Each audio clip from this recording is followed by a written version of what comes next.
Howdy y'all, back today with a response to a tag video. I've been tagged this top 20 favorite comic books. I've been a little out of the loop lately, so I'm not exactly sure who started this tag. Please forgive me. Sorry about that. But I was tagged by TheComicsPreacher, Nate, and he said in his video, wasn't entirely clear to me, but I think he said it was started by Tebow or TiVo. I'm not sure who that is. Again, forgive me about that. Alright, let's just get started here because I just have a ridiculous stack. The caveat here, a couple of caveats. Many of these books I've shown before over the last couple of years as in other kind of favorite videos, and also as part of my What's Behind the Covers series and things like that. Nonetheless, it is more than 20, so it's a 20-ish, but I'll roll pretty quickly. I know this is not a single comic book. This is the collected Dark Knight Returns. I long ago stopped thinking of this 4-issue run in individual issue terms. It is the ultimate comic book experience for me, and I know I'm not alone in this.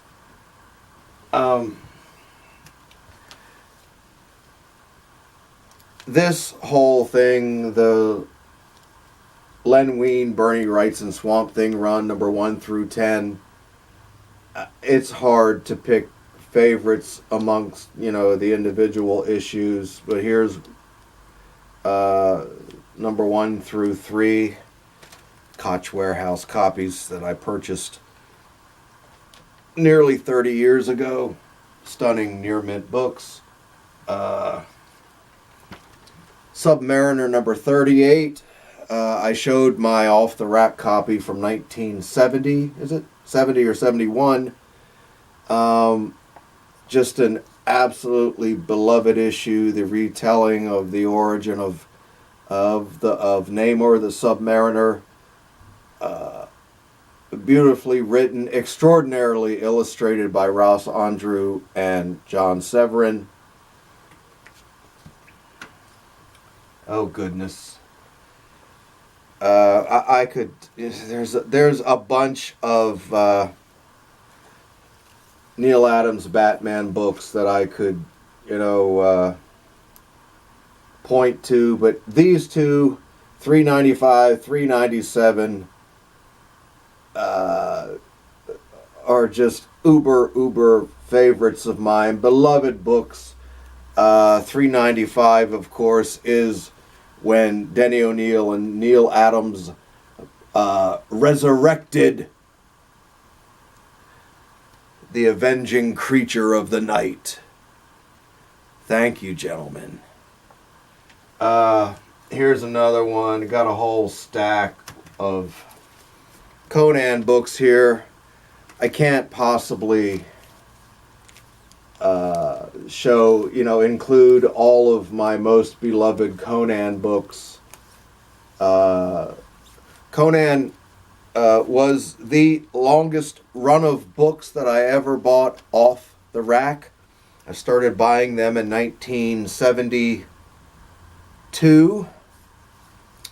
Actually, with this book, started buying them regularly in 1972 with number 18, which this is going to get a What's Behind the Cover treatment one of these days because of the blazing Gil Kane art inside. And of course, Kane did the cover too with John Romita inks.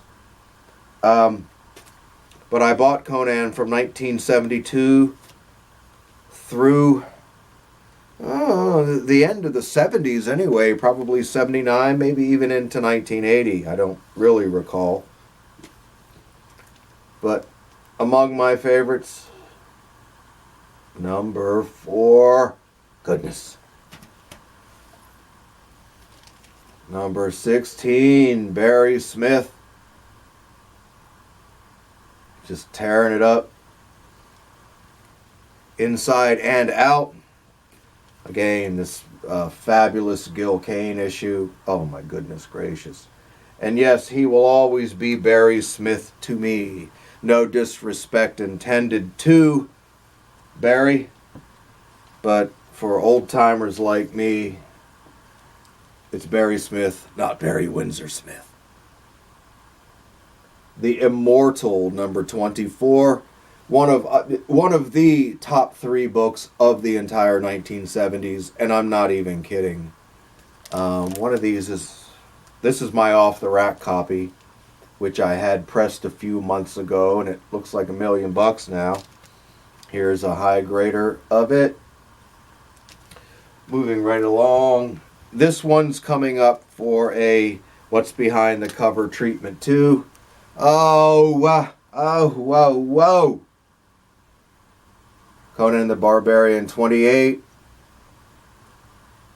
starts off with this magnificent Gil Kane cover. Yes, an extraordinary story, extraordinary art inside by John Buscema. The same could be said for this, number 31. Another beloved book.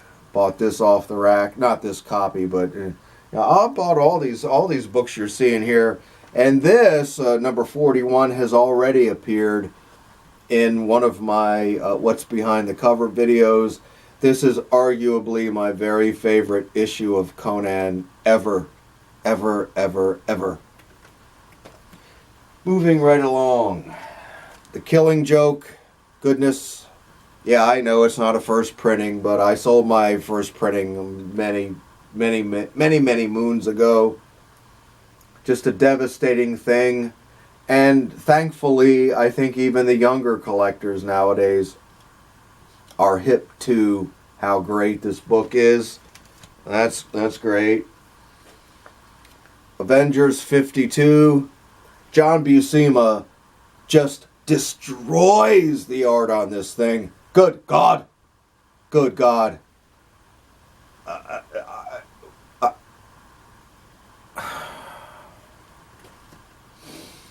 Here's a couple of Captain Americas among my most beloved.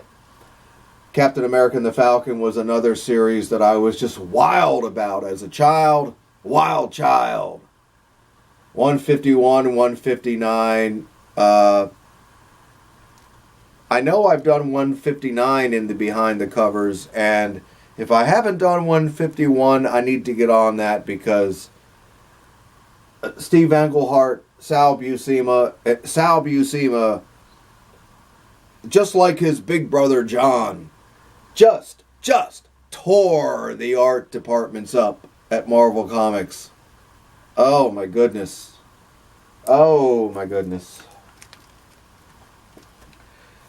Another stunning top 5 books from the 1970s, right up there with Conan 24. Call number 11, beyond incredible, simply stunning book in every way. Yes, here, this is the Tanji Farm copy. Yeah, right. Oh my goodness. Oh, baby. Tarzan number 224. I was a massive fan of the Tarzan run in the early Bronze Age. This is a copy I got from Nick from the David collection. Nick gifted me with this copy a couple of years ago. He's got it graded at a 9.8. Beautiful, flawless book. Rodney, Dr. Silver Age, sent me a copy here 8 or 10 months ago that came from the Kubert collection itself. I almost burst into tears when I saw that damn thing. Thank you again, Rodney. Spider-Man number 69, my all-time favorite comic book cover. Memorable battle issue with the Kingpin. Great art by Jim Mooney. Everything about it. I've had this copy in my collection for 35 years or something. It's going nowhere. As a matter of fact, this is one, if I could only have 10 books, this would probably make the cut. I say it will make the cut. The Phantom number 74, the last issue of the Charlton series. This came out in 1976. Uber blazing issue, the retelling of the origin of the Phantom with just insanely great art and painted cover by Don Newton. I was really disappointed. I had my off-the-rack copy upstairs. Yeah, that's another one I did a What's Behind the Cover video on, and I remember being very disappointed when the series was canceled. Daredevil 182. I've gone on and on and on about this book.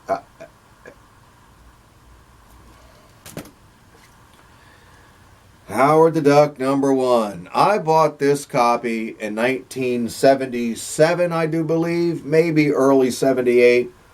And I paid the outrageous price at the time of $12 for it. This book, this title, was blazing hot in the late 70s. And I am a deeply devoted disciple of Howard the Duck.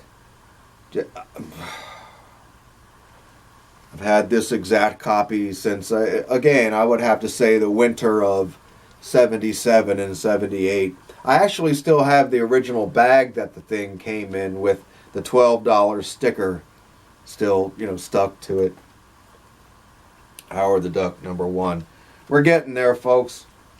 Marvel Premiere number 10, the Steve Englehart, Frank Bruner run from number 9 through number 14 is one of my most fondly remembered story arcs from my childhood.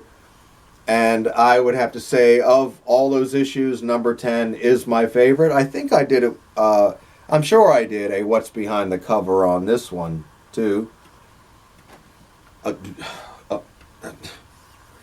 Iron Man 46, another fond off-the-rack memory.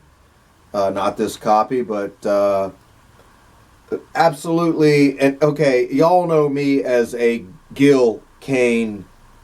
I'm not just a Gil Kane disciple. I am a worshiper of Gil Kane. He's my all-time favorite comic book artist, and this is absolutely one of my all-time favorite Gil Kane covers.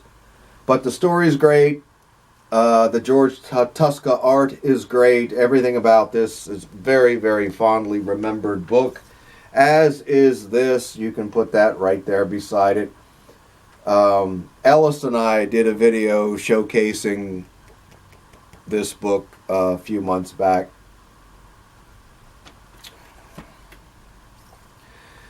Panther's Rage, Jungle Action, my all-time favorite childhood run. Panther's Rage, and this is probably my favorite book of the entire run. This is a nice high-grade copy. I do believe my off-the-rack copy was one of the books I sent to you, Nate. I sent you 2 or 3 of my childhood off-the-rack books from this run, and I think this was one of them. But yeah, hey, Gil Kane again, tearing it up. Billy Graham just smashes it on the inside on the art. Anyone who's not hip to this needs to get hip to it. Screw the damn movie. Buy the damn books because they are frickin' awesome. Tales to Astonish 91, my favorite of all the books, issues I ever had from this run. Again, Gil Kane. What more is there to say? Detective Comics 437, another off-the-rack memory. Although this is my, I have two high graders. This is the one uber classic cover, astonishing Jim Aparo art, and it's got the first installment of the Manhunter series by Walt Simonson in the back as a backup story. It was the first time I had ever seen the work of Walt Simonson. This little number, I got like 3 more here. Marvel Premiere #1. Nick gifted this to me. This was my Christmas present last year from Nick. Got his stamp on it and mine. Right. Gil Kane, folks. You think the cover of this thing is magnificent. You need to check out the inside. Good God. All right, 2 more. 2 more. And these are the biggies. We've seen them before. Creatures on the Loose #16. Good God. I've had more than 20 copies of this pass through my hands over the years. Couple of dozen, really. Again, Gil Kane, cover, interior. What are you going to do, man? I still have my off-the-rack copy.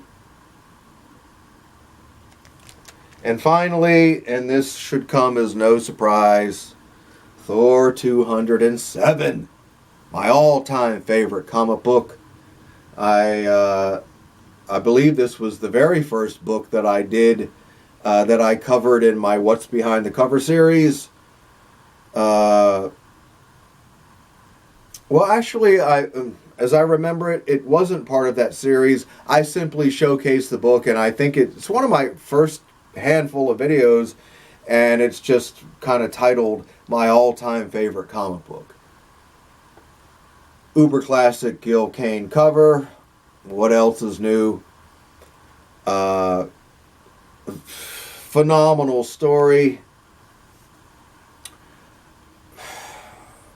And just mind-blowing artwork by John Buscema, inked by Vince Colletta, which I know, there's folks out there that don't care for Vince Colletta. I am not a big fan either, but it doesn't matter to me. This book and what he did in it will stay with me till the moment I die. Anyway, okay, hey. Thanks for watching, folks. Tag. Who can I tag? I'll make it an open tag that anyone who hasn't been tagged or hasn't seen these videos or whatever. But I will throw it out there for a couple of my old buddies here on YouTube. I have to throw it out to ETA Nick. Nick, I know you're not entirely into this type of thing, but I'm throwing down the gauntlet. Let me see your top 20-ish. Excuse me. And I'd have to send a tag out to Shannon also. That's solid 4-string bottom end. Shannon, bud, haven't heard much from you here in the last 6 or 8 or 10 months, and I hope this can give you a little kick in the shorts to come back to us a little bit. And oh hell, I don't know who else. Anyone who wants to do it, just do it, because love this kind of stuff. Anyway, thanks for sticking with me through all that. I think I got through it pretty quickly. Thanks again, and I'll see you all later. Bye-bye.